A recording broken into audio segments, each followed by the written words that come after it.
월 수입 1억 5천이라는 숫자가 입술 사이로 새어나오는 순간 공기가 바뀌었다. 반짝이는 조명과 환호를 등에 업고 무대 위에서 폭발하는 남자. 그러나 무대 밖에서는 할머니 한 분이 편히 머무를 수 있도록 문턱 하나까지 지어낸 남자. 트로트의 새로운 황태자 손비나의 이름 앞에는 어느새 화려함과 따뜻함, 속도와 배려라는 서로 다른 말들이 동시에 달라붙는다. 오늘 우리는 그 간극을 잇는 구체적인 디테일을 파고든다. 숫자와 재료, 설계와 동선, 수익과 비용, 그리고 무대 뒤편의 숨결까지. 아래의 내용은 공개 발언과 방송 공연 관행, 업계 일반 단가, 그리고 합리적 가정을 토대로 구성한 분석형 스토리텔링이다. 즉, 그의 오늘을 더 생생하게 상상하기 위한 정밀 모형이자 효심으로 완성된 집 한 채가 어떻게 한 사람의 생애 서사와 맞물리는지 그 함수관계를 해부하는 시도다. 먼저 집 25억 원이라는 표식은 그저 부의 외피가 아니라 가족의 안정을 뼛속까지 설계한 결과로 읽힌다. 입지는 서울 강남권과 용산권 중에서도 사생활 보호와 경비 시스템이 안정화된 저층 빌라 라인업이 유력하다. 한남동의 굴곡진 골목과 성곽뷰를 끼고 도는 조용한 경사, 노년 청담 라인의 4층 이하 프라이빗 빌라군이 가진 엘리트한 침장감, 그리고 외부 시선을 차단하는 조경과 보안 라인의 다중 레이어. 손비나가 이 축을 고른 이유는 단순하다. 팬들의 사랑을 전부 받아도 가족의 저녁만큼은 조용해야 하니까? 특히 요양원에서 지내시던 할머니를 직접 모시기 위해 주거의 골격 자체를 바꿔놓았다. 현관에서 거실, 거실에서 방. 방에서 욕실까지 모든 동선의 문턱을 지우고 휠체어가 한 번에 회전할 수 있는 회차 공간을 넉넉하게 확보했으며 통로폭은 일반 아파트보다 여유있게 뽑아보행 보조기와 동행자의 스텝이 겹치지 않도록 설계했다. 손잡이가 필요한 구간에는 벽체 보강을 넣어 하중을 받게 했고 습기가 많은 욕실 바닥은 미세 요철의 논슬립 타일과 매립형 배수 라인으로 미끄럼과 물고임을 동시에 잡았다. 이 모든 사소한 친절이 모여 한 사람의 일상을 다시 시작하게 한다. 물성의 선택에서도 일관성이 보인다. 거실과 주방의 상판과 벽체는 고강도 엔지니어드 스톤으로 마감하여 얼룩과 스크래치, 열변형에 강하고 위생관리가 쉽다. 바닥은 그레이톤의 대형 포세린 타일로 정리하여 먼지가 떠다니는 것을 최소화하면서도 시선을 분산시켜 안정감을 만든다.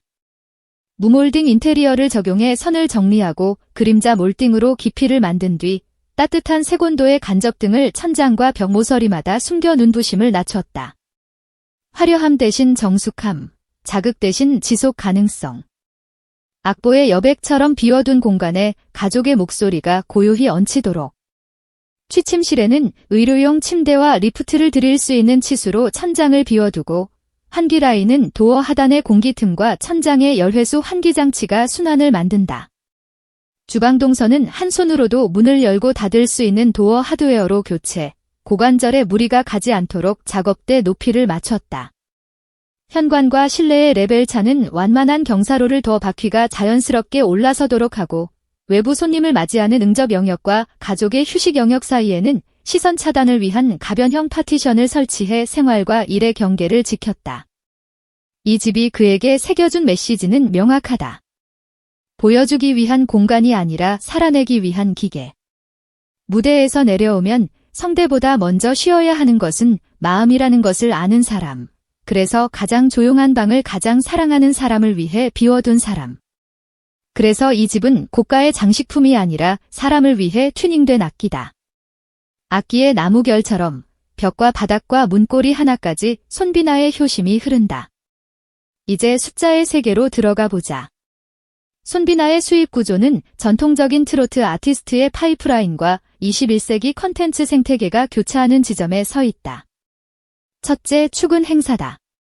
지역 축제, 기업 연말 행사, 대형 특집 무대, 호텔 갈라, 방송국 주간 콘서트까지. 경연 프로그램 이후 그의 시장 가치는 분명히 상승했고 업계에서는 회당 1,000만 단위를 가뿐히 넘어서는 단가 테이블이 회자된다. 보수적으로 회당 2,500만에서 3,000만 사이로 가정하고 월 평균 10회에서 15회를 소화하면 행사 매출 총액은 최소 3억에서 최대 4억 5천까지 그려진다. 물론 매출이 곧 이익은 아니다. 밴드 세션, 코러스, 음향 감독, 스타일링, 차량, 매니지먼트, 에이전시 수수료 등 변동비와 고정비가 깔린다. 그러나 그의 투어링 시스템이 일정 규모 이상으로 표준화되어 있을 경우 규모의 경제가 발생하면서 이익률은 행사 수입의 일정 비율로 수렴한다. 일회성 지출을 제외하고 안정 운영 국면을 가정하면 행사 충만으로도 월 순이익이 억 단위 중반을 형성할 가능성은 충분하다. 둘째 축은 방송 고정과 출연료다. 예능 패널과 음악 프로그램 고정 출연, 특집 무대, 시즌성 라이브. 방송 출연료 자체는 행사 단가보다 낮더라도 대체 불가한 파급 효과를 가진다. 인지도와 호감도 상승은 다음 분기의 행사 단가와 광고 계약의 기대값을 끌어올리는 레버리지다.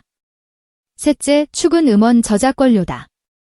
대표곡이 플랫폼에서 꾸준히 재생되고 라이브 클립이 장기적으로 회전하면 분기 단위로 쌓이는 로열티가 생활 고정 수입의 역할을 한다. 트로트 시장은 팬덤의 반복 재생 성향이 강하기 때문에 카탈로그 효과가 뚜렷하고 노래방 반주 수익이 더해지면 시차를 두고 꾸준히 현금 흐름을 만든다. 넷째, 축은 광고다. 건강기능식품, 생활가전, 지역축제 홍보, 금융 유통 제휴. 이미지가 깨끗하고 팬층이 가족 단위로 넓을수록 광고 카테고리의 선택지가 넓어진다. 건당 계약금이 억 단위를 넘어설 경우 분기마다 두세 건만 진행해도 연환산 수익이 급격히 불어난다. 다섯째, 축은 디지털. 자체 채널의 광고 수익, 라이브 커머스, 멤버십, 유료 온라인 콘서트, 굿즈 판매 등이다. 디지털은 변동성이 크지만 히트가 터질 때 폭발력이 크고 실물 굿즈가 결합되면 단가가 올라간다. 이 다섯 축을 보수적으로 합산한다면 무엇이 보일까? 행사에서 월 3억에서 4억대의 매출, 방송과 음원, 광고, 디지털에서 추가되는 매출이 억 단위로 얹힌다. 비용을 제하고 합리적 운영을 전제로 하면 월 순이익은 8천에서 1억 5천 사이의 코어 밴드를 형성한다는 가설은 충분히 방어 가능하다. 계절성, 분기별 특수, 대형 계약의 변동을 고려해도 팬덤의 충성도와 시장의 수요 탄력성을 보면 중기적으로 유지 가능한 궤적이다. 숫자가 과장처럼 들릴 때일수록 중요한 것은 분모와 분자를 동시에 보는 일이다. 단발성이 아니라 구조. 두세 부의 나사산이 맞물리듯 손비나는 공연과 방송, 음원과 광고, 디지털과 오프라인이 서로를 밀어올리는 구조를 설계했다. 그렇다면 재산 규모는 어떻게 흘러갈까? 가장 큰 덩어리는 주거 자산이다. 25억 매입을 가정할 때 현금 비중과 차입 비중의 조합은 여러 가지가 가능하다. 보수적으로 담보대출을 일부 활용해 레버리지 효율을 맞췄다면 유동자산은 비상자금과 단기 투자로 분산되어 있을 가능성이 높다. 차량과 음악 장비, 스튜디오 구축, 저작권 관리에 필요한 법률 회계 비용 등 비유동성 지출이 따라붙지만 이 모든 비용은 그의 퍼포먼스를 지탱하는 생산자본이기도 하다. 중요한 것은 부채의 구조다. 현금 흐름으로 충분히 커버 가능한 수준의 상환 스케줄, 금리 변동에 민감하지 않은 고정 혼합형 포트폴리오, 그리고 원리금 상환과 별개로 미래 투자 재원을 축적하는 적립성 시스템. 팬덤이 선물해준 현재의 속도를 내일의 안정으로 치환하는 기술이다. 숫자를 떠나 다시 사람으로 돌아가 보자. 손비나의 서사는 언젠가부터 효심이라는 단어로 요약되곤 했다. 그리고 그 단어는 집이라는 실물로 응고됐다. 낡은 보행 보조기가 더 이상 삐걱거리지 않는 바닥, 밤에 일어나도 불빛이 눈을 찌르지 않는 간접 등, 누군가 넘어지지 않도록 고무류를 살려 둥글게 마감한 모서리.